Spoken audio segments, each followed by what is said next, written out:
Hello team and welcome back to Winners and Losers, the show where we relive and break down the highs and the lows from the weekend just past in the world of football. And joining me is a man that experienced some lows this Saturday. It's DJ Elab. How are you, sir? Yeah, not too bad now. Not too bad now. I've somewhat got over it. I'll be fully over it if we absolutely dismantle them on Leicester, that is, on Tuesday tomorrow. But yeah, I'm sure we'll get on to that in a bit. Yeah, I was going to say, save that bitter disappointment for later in the show because I'm absolutely lapping it up. And of course, this show is brought to you by our good friends over at Manscaped. If you want to enjoy 20% off their stellar products, use the code on screen now or visit the link in the description below. And on the subject of show, I didn't really, to be perfectly honest, know what to do on this week's show because, of course, we discussed the dramatic run-in for the last Champions League berth on last week's show, didn't we? Manchester City have already won the title. The relegation spots have already been decided. So I thought, why not get the ball rolling on moments of the season? Because this is something we normally do annually on Sunday Vibes, you know, break it down month by month. But I thought, given how action-packed this last week has been, this was the perfect place to start it. And as such, we want your suggestions for moments of the season in the comments below, and we're going to rank them, rate them, or whatever on the next episode of Sunday Vibes. Now, I imagine that both the FA Cup and Alisson Becker's goal are going to feature prominently on people's shortlists, and they both happened within the space of 48 hours. So we're going to go through them right now. No winner, no loser, no moment of the weekend. It's all about kicking off moments of the season. And we'll start with the FA Cup final, Zach, because although Chelsea and Leicester have become familiar foes in recent seasons, been battling out for that last Champions League spot, have contested some really good fixtures, this was a game of firsts for the Midlands men. Leicester became the first time winners of the FA Cup since Wigan Athletic in 2013. Wow. The first time winners, that is. And it was the Foxes' first final since 1969 and their first win in 5 attempts at the showpiece fixture. And it looked a lot less likely, didn't it, when Johnny Evans hobbled off after 34 minutes. But the game ultimately settled by a wonder goal from Youri Tielemans. And I wanted to give you the pleasure, Zach, of breaking down the goal before we broke down the game even further. Oh, how kind of you. Yeah, it was kind of from a Chelsea mistake. Reece James, who I thought literally had about 89 minutes of brilliance at centre-back. First time he's playing centre-back and a 3-back for Chelsea. Dealing with Jamie Vardy really, really well. He doesn't play the best pass because Perez intercepts it. I mean, it comes off of his knee and hits his hand, which by the rules of the handball rule isn't a handball, even though every Chelsea fan will say it is, but apparently it's not. Luke Thomas collects the ball, gives it to Youri Tielemans. Jorginho weirdly gives Tielemans a lot of space and kind of points towards Thiago Silva, the middle of the three of the centre-backs, to close him down, when I think maybe realistically that space shouldn't be there. That should be Jorginho's to close him down. But both players are too slow at coming out, and Youri Tielemans, the Belgian, absolutely rockets one into the top left corner of the goal. And it's unreal, to be fair to him. It's an unreal strike, and it left a lot of fans questioning whether it was right of Tuchel to start Kepa in goal instead of Mendy. I don't necessarily think it's Kepa's fault at all. I think it's an unreal strike. Some people were saying Mendy would save it. I don't necessarily agree with that. The one thing I would maybe agree with is would a midfielder or any player for that matter attempt that shot if Mendy is in goal? I think even afterwards, I think Tielemans came out and said that people were texting me before the game to have a few shots from range because Kepa was there. And Kepa has conceded a few of those kinds of goals. I mean, Mohamed Salah scored a worldie against him. Zaha scored a worldie against him. And so there's only so many times I guess you can keep saying it's a worldie and maybe something else is at play. But it was a worldie in this game, and that was really what, in my opinion, set apart the two teams. Yeah, I mean, you're right. Interesting at the prospect of, does he take it on with Mendy in goal, but other than that, it's side netting. It is in the very top corner. It's Yuri Tielemans' 9th goal of the season, and he is Leicester's marathon man, isn't he? He's played in 49 of 51 games this season. Against Newcastle a week ago, he looked absolutely shagged, but the players were stoic in this fixture, the Leicester players, and yeah, he deserves special praise, as does, I think, Wilfred Ndidi and Luke Thomas down that left-hand side. I think they put in a combined 12 tackles because, of course, Chelsea tried to play very high and wide, didn't they? If you look at the heat maps, that is quite clearly their game plan because the middle is so congested. And in general, you want to avoid people like Wilfred Ndidi, don't you? But it was a shot, a game with very few shots on target. I think 3 for Chelsea, 1 for Leicester, which of course flew in the top bin. Kelechi didn't even have a shot. I don't think Timo Werner registered an effort on target. And yeah, Chelsea dominated possession as well, but very attritional, like finals often are. And like you said, I think Chelsea's game plan in terms of dealing with Jamie Vardy was great. Reece James did not put a foot wrong apart from that pass. Yeah, I don't think he committed a single foul all game, actually, which is some achievement when you're pretty much man-marking Jamie Vardy.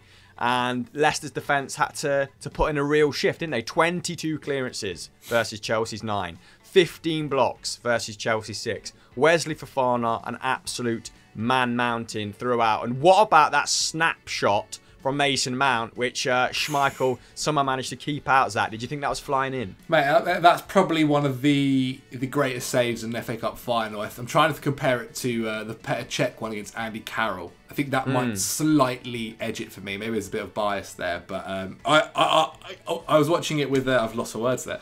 Watching it with Kieran and Temps, the boys that I live with, and we all thought it was in, and he. Well, it's just a ridiculous reflex reaction. It gets better, doesn't it? The more you watch it, the better it gets because he catches it so sweetly with his left foot, Mason Mount. It is. It's an unreal. I don't know how he's got there. Honestly, I don't know how he's got there. It's unreal from him. Fair play to him. Yeah, I mean, as a result, Chelsea become the first team, I think, since Newcastle in 98-99 to lose back-to-back FA Cup finals. Although, Tuchel might take some solace from the fact under his stewardship, Chelsea only conceded 1 goal in his FA Cup run, and it was the goal in the final. So, probably that probably won't make him feel any better about proceedings, will it? Lovely end scenes, though, wasn't there? Top coming onto the pitch, and practically being dragged on the pitch by Schmeichel and Jamie Vardy. Top, of course, is Vishai's son. There was the moment where he had the trophy lift. He pointed to that canvas of his dad up in the stands, who, of course, passed away in 2018 with the helicopter crash outside of the King Power. And there is a very familial feeling around Leicester as a club, which compares quite starkly to the superpowers of English football right now. And I think the goodwill of everyone was with Leicester, which I suppose as a Chelsea fan, you just have to crawl into a hole, Zach, and wait for it to blow over. Anyway, moving forward, there is apparently a new deal for Tielemans. I think they've been negotiating for a couple of weeks, but apparently that is going to get done. Maybe in the heat of the moment, that was said, but we'll see. And talks continue over a deal for Boubakary Samari from Lille, and there is an expectation that Odsonne Edouard will join Leicester from Celtic as well. So it looks like they're getting their summer business wrapped up pretty quickly. Let's move on to Alisson Becker, who is our second moment. Zach, can you paint a picture for us here? Well, Liverpool were 1-0 down. We've spoken at length about how, about the top 4, how it's constantly changing, how it can continue to change. The one thing that looked decent from a Chelsea fan's perspective is that Liverpool were going to lose against West Brom, if not draw, after Mohamed Salah levelled it. It's then in the 90th minute, as I said, Liverpool know that really a point isn't what they should be taking from this game. They need all 3 to try and keep their top 4 hopes alive, and they've got a corner at the very end of the game. I think it's like the 93rd or something like that, and Alisson decides to go forward, and he goes into the box. I'm not too sure who puts the ball in. I assume Trent maybe from the corner, and Alisson is there in the box to meet it. And I mean, it's awful defending from West Brom. I don't know whether they just didn't realise there was an extra player in the box. Alisson was free. It's as easy a header you can get, to be quite honest. But you still need to do the hard part and put it in, and put it into the goal. And it is a great header. I mean, Alan Shearer would be proud. And the scenes afterwards were fantastic. I think everyone there's a video Klopp where I think he just about realises he's done it and he can't quite believe it. I'm sure every player couldn't quite believe it. And the interview afterwards as well with Alisson was quite sweet. Obviously, him talking about his father's passing and that he's looking down on him, and how hard of a year it's been for him. But yeah, I mean, a ridiculous moment, something that I don't think we'll see for years again, especially from a corner. I mean, Jesus, it was I think the previous one before that was Begovic's goal due to the wind taking it.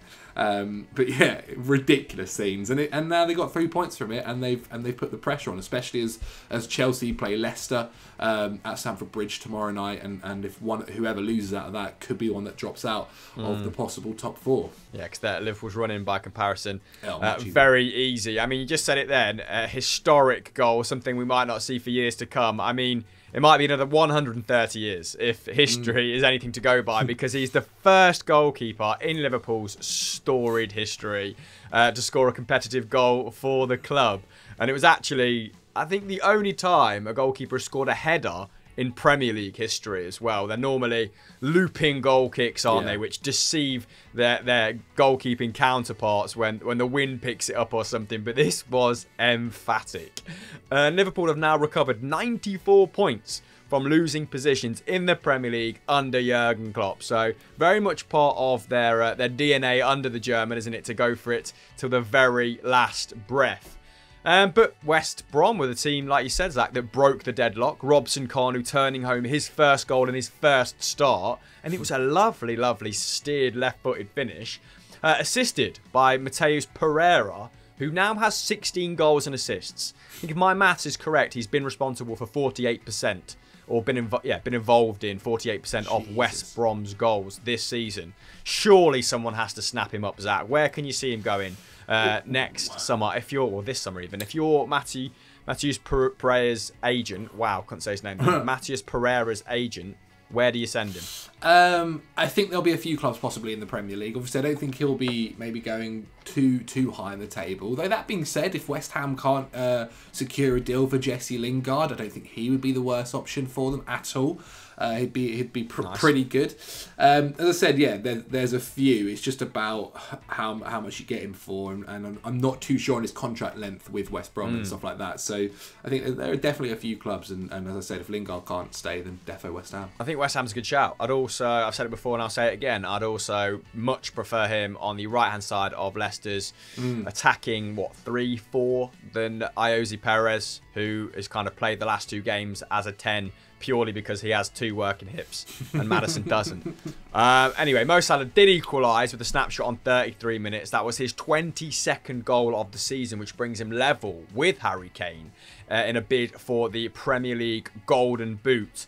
There was a bit of controversy, wasn't there, which could have huge ramifications on the way the season pans out with regards to that last spot. You must have felt like, Chelsea was not on our side. Yeah, at all over the weekend, because of course Kyle Bartley did put West Brom in front late in the game, but then it is adjudged, I think it's Matt Phillips that is adjudged to be obstructing the keeper's view in an offside position by the letter of the law. Probably correct again, but a hard, bitter pill to swallow for Chelsea fans, for Leicester fans as well. That result could have been great for both parties, couldn't it? But yeah, I think the only way, let's not end this section on a sour note. Let's end it with let's visit the heartfelt interview of Alisson Becker. I remember as a human being with my father. I hope he was here to see it, but I'm sure that he's seeing with the God on his side and celebrating. For my family, for the boys. What a fight. Sometimes we are fighting and things just are not happening. As this afternoon here, and just scoring this goal, I'm really happy to help them, because they fight a lot. We fight a lot together, and we have a strong goal to achieve the Champions League, because we won it once, and you know that everything starts with a qualification. So. So, like I said at the start of the show, hit us up with your moments of the season and we'll revisit them in a future episode of Sunday Vibes. Might be this week, might be the week after. Might be nice to wrap it up when everything's done. Hey, Zach, at this point, obviously, you've said a couple times, big game tomorrow, Leicester versus Chelsea, but you're still confident that the Blues are going to sneak into the top 4? Well, Jesus, I don't think I've been confident since January, to be honest. Fair. I feel like every game since Tuchel's been in charge has been his biggest game for Chelsea. Honestly, it's ridiculous. And it's the same for the one on Tuesday. You have to win both games. You have to beat Leicester and you have to beat Aston Villa. Because that's the good thing, at least with us, rather than, say, Liverpool situation, whereas it's still in our hands. But I do feel confident. I feel kind of like Leicester gave kind of everything in the final. Like, obviously Johnny Evans having to come off, whereas I think Chelsea had a little bit of an eye on the game on Tuesday, and why maybe certain players didn't start, and why we tried certain things. But I like to believe so. I mean, if we lose the FA Cup final, fail to get top 4 and fail to get in and fail to win the Champions League, May the 29th will be a rough day. Okay, regardless of what happens then, I want your one thing. What is the top thing, in Zach Jalab's opinion, that needs addressing this summer at Chelsea? Oh, that's... Or is it just a case of continuing to execute Tuchel's, vision? I think I'm very interested to see what happens after pre-season, because will Chelsea be playing back 3 next season? I literally have no idea. I actually think Tuchel has no idea, and once he has a pre-season with them and can maybe try out back 4, it might be a bit better, because that's when I think we might. I think slightly under Tuchel, our defensive game has been unreal, maybe one of the best in the league, probably one of the best in the league. But our attacking game, I think, has struggled slightly. And we're not clinical enough. We're really not clinical enough. And whether that means we need a new striker, whether that means we need more training and being able to finish, I don't know. But I think we need to be scoring more goals, or at least taking our chances. There's too many times where we're missing our chances, and I think we need to sort that out in the summer. Okay. Whether that's by buying someone, I'm not too sure. No, I like it. Obviously, a bit of precaution there in your answer, but it's more about becoming tactically versatile, in your opinion, than adding another huge name to the mix, which of course you will be linked with. But like I said, guys, we want your moments, because we need them in order to fuel a future Sunday Vibes episode. So drop them in the comments right now, and if you've got any suggestions, for who Chelsea should sign, let Zach know on Twitter, I'll put a word on in. Instagram. And yeah, go and watch his latest episode of Snapchat, which you normally plug at the end of Winners and Losers, don't you? What was it on today, Zach? Today is about Ronaldo not talking to his teammates at Juventus. So you can find out all about that on Snapchat. Drama. Couldn't be any further removed from the world of expected goals on YouTube. But everyone needs a bit of variety in their life, don't they? That is the spice of life. Alright, okay, that is Winners and Losers. Until next week, like this video, subscribe to the channel with notifications on, and we'll catch you next time. Bye.